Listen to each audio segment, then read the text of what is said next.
Far meja 16 tuh, katanya minta diambilin es teh. Tolong kamu layanin ya. Ujar salah satu teman kerja Farah di kafe tersebut. Oke, aku ambilin ya. Ujar Farah lalu mengambilkan pesanan yang dimaksud dan mengantarkannya ke meja 16. Maaf Mbak Lama, ini pesanannya, silahkan dinikmati. Ujarnya lembut penuh keramahan. Farah. Panggil tamu itu dengan suara seraknya membuat Farah menghentikan langkahnya. Dia sangat hafal dengan suara itu dan dia tahu siapa pemiliknya. Wanita itu perlahan berbalik, tatapan matanya bertemu dengan tatapan wanita yang menatapnya sendu. Mbak Nia. Lirih Farah ada perasaan senang yang tiba-tiba hinggap di hatinya kala melihat wanita cantik yang berdiri di hadapannya itu ternyata adalah Zania, kakak tiri yang selama ini sering disakitinya. Begitupun dengan Zania, berdiri di hadapan Farah dengan penampilannya yang berbeda membuatnya tak bisa menyembunyikan rasa syukurnya. Bagaimana tidak Farah yang biasanya tampil seksi mempertontonkan lekuk dan juga aura tubuhnya, kini tampil lebih sopan dan juga anggun. Farah, bagaimana kabar kamu? Tanya Zania. Baik Mbak. Kabar Mbak Nia bagaimana? Semoga selalu kebaikan yang saya dengar. Ujarnya. Alhamdulillah kabar Mbak juga baik sekali kok. Mbak pengen ngajak kamu ngobrol mau nggak? Tanya Zania dan diangguki oleh Farah. Mau Mbak, Farah juga pengen ngomong banyak sama Mbak Nia. Ujarnya juga. Ya sudah, kamu kerja dulu. Mbak mau ke kantor Mas David, setelah jam kerja kamu selesai kamu telepon Mbak, biar Mbak jemput kamu di sini. Kamu punya nomor Mbak kan? Tanya Zania. Farah menggeleng lemah lalu berkata. Mbak lagi ada perlu sama Tuan David ya? Enggak juga, Mbak nunggu kamu di sana aja. Oh enggak usah Mbak, timbang Mbak bolak-balik. Farah minta izin aja sama bos, setengah hari saja. Nanti aku akan gantian shift sama teman aku. Ujarnya. Oh ya sudah kalau begitu, Mbak tunggu di sini ya. Ujar Zania. Ya sudah entar ya Mbak, aku izin sebentar. Ujar Farah lalu ia berjalan menuju kasir di sana ia berbicara dengan salah seorang temannya, terlihat kalau tamunya itu mengangguk-angguk. Ayo Mbak. Ajak Farah setelah selesai dengan urusannya. Keduanya keluar dari kafe tersebut, salah seorang rekan kerja Farah yang lain menghampiri kasir dan bertanya tentang Farah. Mau kemana tuh si Farah? Main izin-izin aja. Padahal dia tahu kalau pengunjung lagi banyak-banyaknya. Sewotnya. Udah nggak apa-apa, selama dia kerjakan baru kali ini dia minta izin. Itu pun hanya untuk setengah hari saja. Sudah sana kamu nggak usah sewot gitu, kamu aja sebulan izinnya sampai 4-5 kali jadi nggak usah julitin orang nggak baik, fokus saja sama kerjaan kamu. Itu lebih baik, ucap sang kasir ikutan kesal dengan temannya itu. Tanpa mengatakan apa-apa wanita itu pun pergi meninggalkan meja kasir dengan mengomel, dan teman kasirnya itu hanya tersenyum menggeleng melihat kejulitan wanita itu. Ya nama wanita itu adalah Susi, ia memang tidak menyukai keberadaan Farah di kafe itu. Entah apa sebabnya.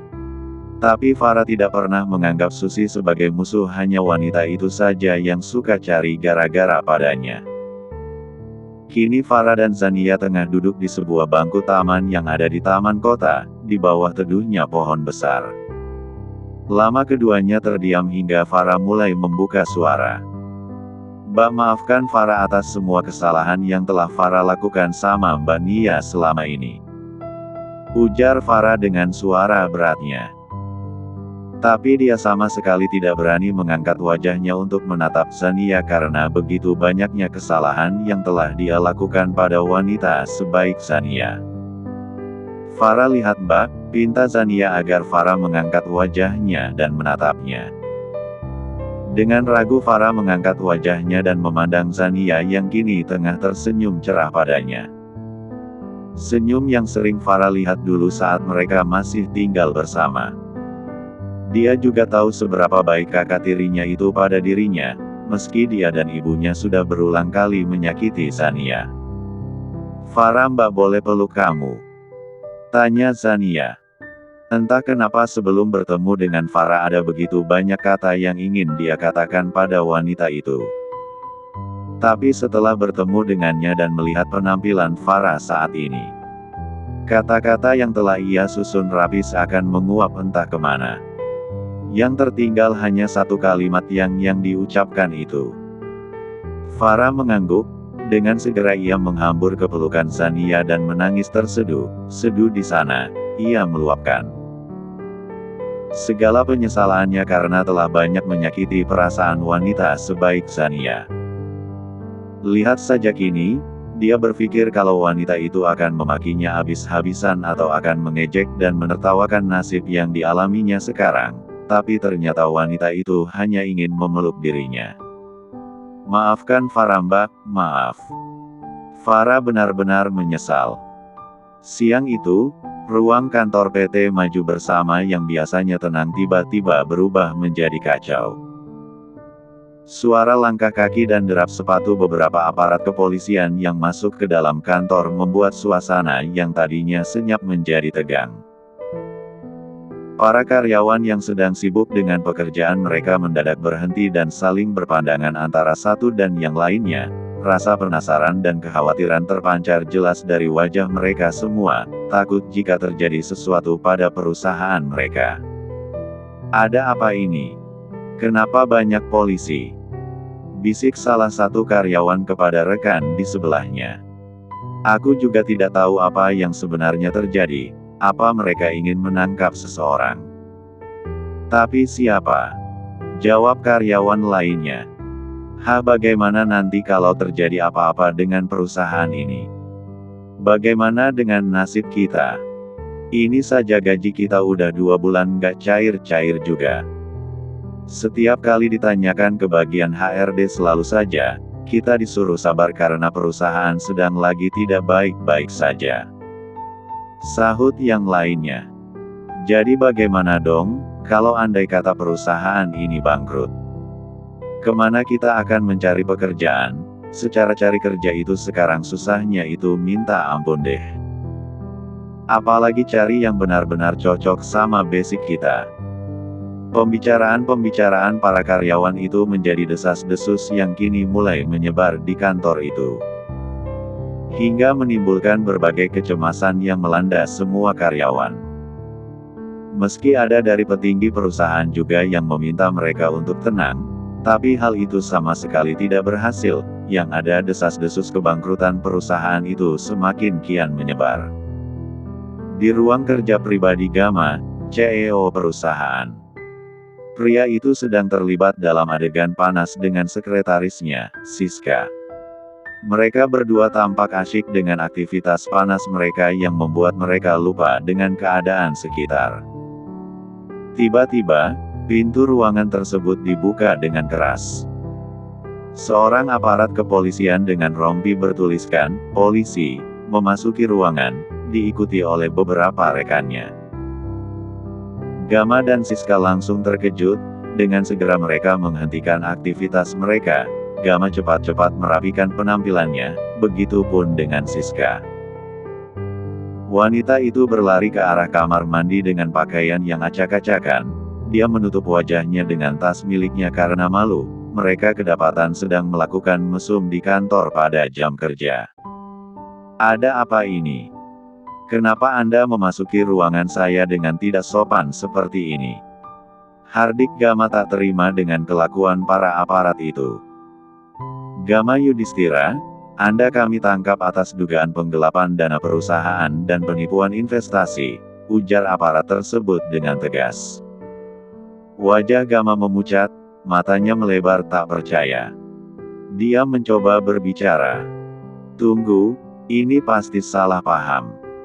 Silahkan Anda menjelaskannya nanti setelah berada di kantor polisi."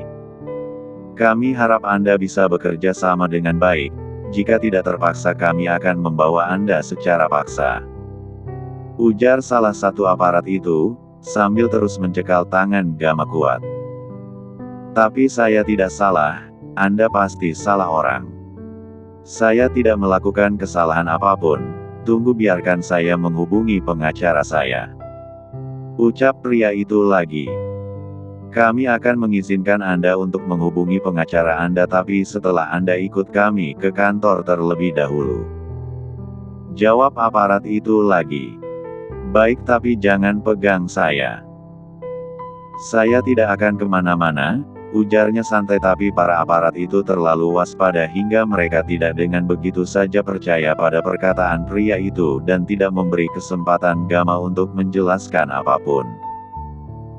Mereka langsung menggiring Gama keluar dari ruangan, sementara Siska hanya bisa terpaku di tempatnya, ketakutan dan bingung. Para karyawan yang melihat kejadian itu dari luar ruangan hanya bisa saling berpandangan, tidak ada yang berani bersuara.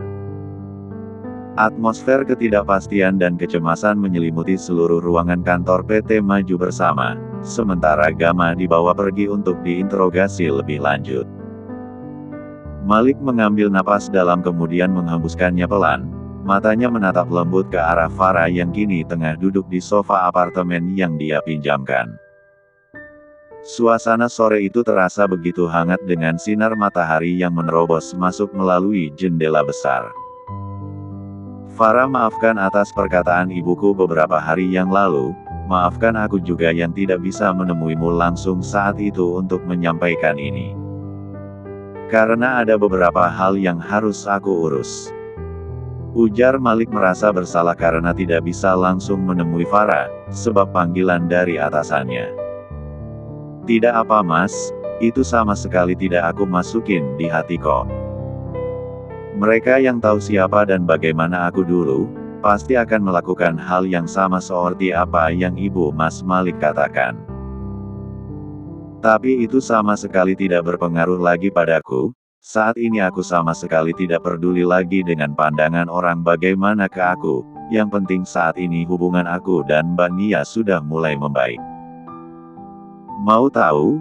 Aku sangat bahagia saat tahu kalau Mbak Nia sudah memaafkan aku dan juga ibuku, bahkan dia sama sekali tidak menyimpan dendam di hatinya. Padahal dulu kami sangat jahat padanya, bukankah seharusnya dia membenci kami ya? Ucap Farah terkekeh kecil.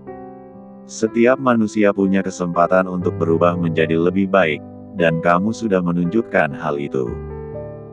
Saya berharap kamu bisa istiqomah dengan perubahanmu sama seperti kata pembaca. Ujar Malik. Iya insya Allah, saya akan tetap istiqomah dengan perubahan ini. Tapi banyak pembaca yang tidak percaya kalau aku sudah berubah, tapi tidak apa. Mereka punya hak untuk tidak mempercayai saya, mungkin karena banyaknya kejahatan yang telah saya lakukan dulu. Tapi saya akan buktikan pada mereka kalau saya benar-benar sudah berubah dan berharap suatu saat nanti tidak ada lagi pembaca yang membenci diriku. Ucap Farah. Amin. Aku juga turut mendoakan itu. Iya makasih mas. Ucap Farah tulus. Farah, ada satu hal yang harus aku katakan padamu, sesuatu yang telah lama menjadi beban pikiranku. Ujar Malik dengan suara yang bergetar. Farah yang mendengar itu merasa jantungnya berdegup kencang, tanda kejutan dan kebingungan. Aku menyukaimu, Farah. Lebih dari sekadar teman, lanjut Malik. Matanya tidak bergeming dari wajah Farah yang terlihat sangat terkejut dengan perkataannya. Farah membuka mulutnya, ingin mengatakan sesuatu tetapi suaranya seperti tercekat di tenggorokannya. Wanita itu menelan ludah, mencoba mengatur kata-katanya, agar tidak menyinggung perasaan Malik. Jujur dia sangat terkejut dengan ungkapan hati pria itu, apa yang Malik lihat dari dirinya sampai pria itu ternyata memiliki perasaan yang lebih terhadapnya. Mas, aku tidak tahu harus bagaimana menanggapi hal ini, Jujur aku sangat merasa terhormat jika Mas benar dengan perasaan Mas pada aku. Kamu adalah pria yang baik dan tulus yang pernah aku kenal. Tapi aku..." Farah menjeda kalimatnya, suaranya bergetar tak sanggup untuk berucap. "Aku sangat tidak pantas untukmu," sambungnya. Mata Malik menatap tajam ke arah Farah, sungguh dia sama sekali tidak suka dengan penilaian Farah pada dirinya sendiri. Pantas nggak pantasnya seseorang untuk berada di sisinya itu, hanya dirinya yang bisa menentukan. "Mengapa kamu sampai berpikir seperti itu?" Farah menghela napas panjang, lalu tersenyum ke arah Malik lalu berkata, "Masa laluku. Aku bukan wanita yang baik seperti yang kamu pikirkan. Aku punya banyak kekurangan dan masa lalu yang suram, akan banyak perbedaan yang terjadi di antara hubungan kita nantinya." Malik menggenggam tangan Farah, lalu dia pun berkata, "Kita semua punya masa lalu, Farah. Tapi itu tidak mengubah cara pandangku terhadapmu. Yang aku lihat adalah dirimu yang sekarang, karena yang akan kita hadapi adalah masa depan kita berdua, jadi tidak ada gunanya mengingat masa lalu yang sudah lewat, asalkan bagaimana kamu saat ini." Ucap Malik berusaha membuat Farah mengerti. Tapi Farah perlahan melepaskan genggaman tangan Malik. Wanita itu memandangi wajah Malik yang tiba-tiba berubah sendu. Dia sangat menghargai dan sangat mengagumi sosok Malik, pria dingin dan juga kaku, tapi ternyata menyimpan kebaikan yang tersembunyi. Dulu, seandainya saja dia tidak bertemu dengan Malik saat pergi dari rumah Gama, dia tidak akan tahu apa yang terjadi dengan nasibnya saat ini. Tapi dia tidak mungkin mengorbankan kehidupan sempurna Malik, jika pria itu bersikeras untuk hidup bersamanya. "Mas, sekali lagi aku katakan, aku sangat menghargaimu. Dan aku tidak bisa membiarkanmu terjebak hidup bersama diriku dengan masa laluku yang suram, karena kelak itu akan menjadi bumerang tersendiri untuk hubungan kita berdua. Aku tidak ingin kehilangan sahabat sebaik kamu, Mas. Jadi lebih baik hubungan di antara kita tak lebih dari seorang sahabat. Kamu layak mendapatkan yang lebih baik dari aku. Di luar sana lebih banyak wanita yang lebih segalanya dan lebih sempurna." Air mata mulai berkumpul di sudut mata Farah, dan Malik dengan hati yang berat mengangguk mengerti.